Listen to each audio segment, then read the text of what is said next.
পশ্চিমবঙ্গ বলতে ঠিক কী বোঝায়? পাহাড়, জঙ্গল নাকি কলকাতা শহর? আসলে এ রাজ্যের আসল পরিচয়টা কিন্তু লুকিয়ে আছে এর নদীগুলোর মধ্যে। ভাবুন তো, একেবারে হিমালয়ের বরফ গলা জল থেকে শুরু করে মালভূমির বর্ষার স্রোত, সবকিছুই যেন এই রাজ্যের শিরা উপশিরায় বয়ে চলেছে। চলুন না, আজ আমরা এই জীবন রেখাগুলোর সাথেই একটা সফরে বেরিয়ে পড়ি। পশ্চিমবঙ্গকে কেন একটা নদীমাতৃক রাজ্য বলা হয় বলুন তো? কারণটা খুব সহজ। এর পুরো ভূগোলটাকেই এর মাটিকেই আকার দিয়েছে দুটো আলাদা উৎস থেকে আসা জল। একটা হলো উত্তরের হিমালয় আর অন্যটা পশ্চিমের মালভূমি।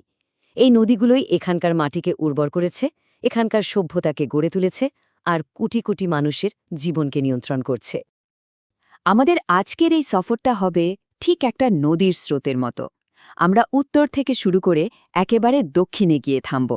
আর এই যাত্রাপথে আমরা দেখব কিভাবে বরফ গলা জলের ধারা থেকে শুরু করে সমুদ্রের জোয়ার পর্যন্ত এই নদীগুলো পশ্চিমবঙ্গকে তার একদম নিজস্ব একটা পরিচয় দিয়েছে। তো প্রথমেই একটা জিনিস আমাদের বুঝতে হবে, পশ্চিমবঙ্গের সব নদী কিন্তু একরকম নয়। এখানে মূলত দুই ধরনের নদী ব্যবস্থা আছে, আর তাদের চরিত্র, তাদের স্বভাব একে অপরের থেকে একদম আলাদা। আর এটাই এই রাজ্যকে একটা বিশেষ রূপ দিয়েছে।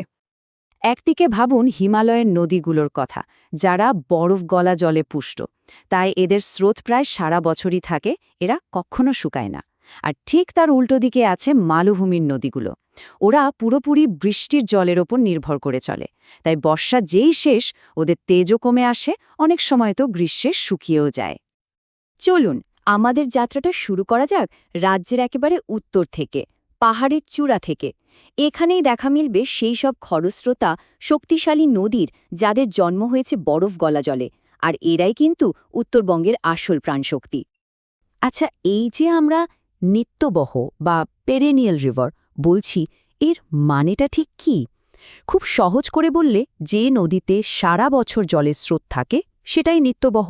আর হিমালয়ের নদীগুলো ঠিক এই রকমই, কারণ এদের জলের যোগান আসে হিমবাহের অফুরন্ত ভাণ্ডার থেকে।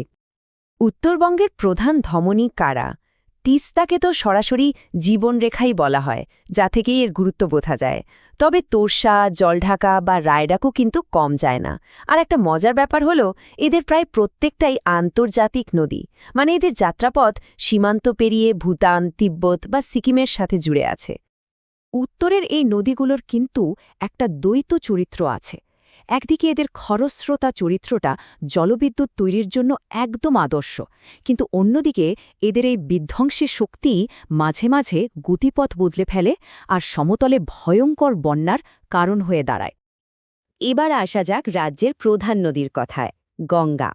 রাজমহল পাহাড়ের পাশ দিয়ে পশ্চিমবঙ্গের প্রবেশটা বেশ রাজকীয়, আর তারপর থেকেই বলা যায় এই নদী হয়ে ওঠে মধ্যবঙ্গের ভাগ্য নিয়ন্ত্রক। 520 কিলোমিটার। হ্যাঁ, ঠিকই শুনছেন। পশ্চিমবঙ্গে গঙ্গার যাত্রাপথ এতটাই লম্বা, আর এই বিশাল দূরত্বটাই বুঝিয়ে দেয় যে এই রাজ্যের ওপর এর প্রভাব ঠিক কতটা গভীর। পশ্চিমবঙ্গের ভূগোলে সবচেয়ে গুরুত্বপূর্ণ ঘটনাগুলোর একটা ঘটে মুর্শিদাবাদের ধুলিয়ানের কাছে। এখানেই গঙ্গা দুটো পথে ভাগ হয়ে যায়। এর প্রধান ধারাটা পদ্মা নাম নিয়ে সোজা চলে যায় বাংলাদেশে, আর অন্য শাখাটা ভাগীরথী হুগলি নাম নিয়ে বইতে শুরু করে দক্ষিণবঙ্গের দিকে। এই ভাগীরথী হুগলি কিন্তু শুধু একটা নদী নয়, এটা দক্ষিণবঙ্গের হৃৎস্পন্দন। কলকাতা শহর থেকে শুরু করে সুবিশাল হুগলি শিল্পাঞ্চল সবকিছুই তো গড়ে উঠেছে এর তীরে।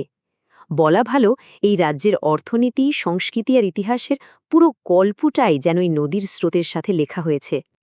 আমাদের সফর এবার পশ্চিমের মালভূমি অঞ্চলের দিকে। এখানকার নদীগুলোর চরিত্র কিন্তু একেবারে অন্যরকম, আর তাদের একটা বেশ নাটকীয় ইতিহাসও আছে। তো এই বর্ষায় পুষ্ট নদীর চরিত্রটা ঠিক কেমন? এরা পুরোপুরি মৌসুমি বৃষ্টির ওপর নির্ভরশীল, তাই বর্ষার সময় এদের রূপ হয় ভয়ঙ্কর। কিন্তু গ্রীষ্মকাল এলেই এদের স্রোত প্রায় শুকিয়ে যায়, একদম অন্যরকম, তাই না? দামোদর নদের গল্পটা কিন্তু ঠিক এমনই নাটকীয়। একসময় এর বিধ্বংসী বন্যার কারণে একে বলা হতো বাংলার দুঃখ। প্রতি বছর এর বন্যায় যে কী পরিমাণ ক্ষতিগ্রস্ত হতো তার কোনো হিসাব নেই। কিন্তু দেখুন, মানুষের বুদ্ধি আর প্রযুক্তি এই দুঃখকে শক্তিতে বদলে দিয়েছে। দামোদর ভ্যালি কর্পোরেশন বা ডিভিসির অধীনে যে বাঁধগুলো তৈরি করা হলো সেগুলো শুধু বিধ্বংসী বন্যাকেই থামায়নি, বরং সেই জলকে বিদ্যুৎ আর সেচের কাজে লাগিয়ে একটা বিশাল সম্পদে পরিণত করেছে। অবশ্য দামোদর ছাড়াও পশ্চিমের মালভূমি অঞ্চলে আরও অনেক গুরুত্বপূর্ণ নদী আছে, যেমন ধরুন ময়ূরাক্ষী, অজয়, কংসাবতী। এরা প্রত্যেকেই ছোট নাগপুর মালভূমি থেকে জন্ম নিয়ে পূর্ব দিকে বয়ে এসে ভাগীরথী, হুগলি বা তার কোনো শাখায় মিশেছে।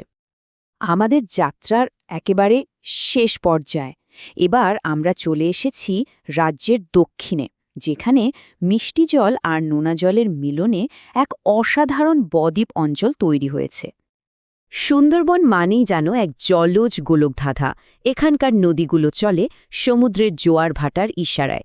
এই অসংখ্য নদী, খাড়ি আর খাল মিলেই কিন্তু পৃথিবীর বৃহত্তম বদ্বীপ আর ম্যানগ্রোভ অরণ্যকে বাঁচিয়ে রেখেছে। সুন্দরবনের এই শিরা উপশিরাগুলো হল মাতলা, গোসাবা, সপ্তমুখীর মতো অসংখ্য নদী। এরা আসলে গঙ্গা এবং অন্যান্য বড় নদীর শেষ চিহ্ন, যারা সমুদ্রে মেশার আগে এই বিশাল বদ্বীপ জুড়ে একটা জটিল জলপথের জাল তৈরি করে ফেলেছে। দক্ষিণের এই নদীগুলো কিন্তু নিছক কোনো জলপথ নয়, এরাই সুন্দরবনের অসাধারণ জীববৈচিত্র্য আর বিশ্বের বৃহত্তম ম্যানগ্রোভ অরণ্যের রক্ষা কবচ।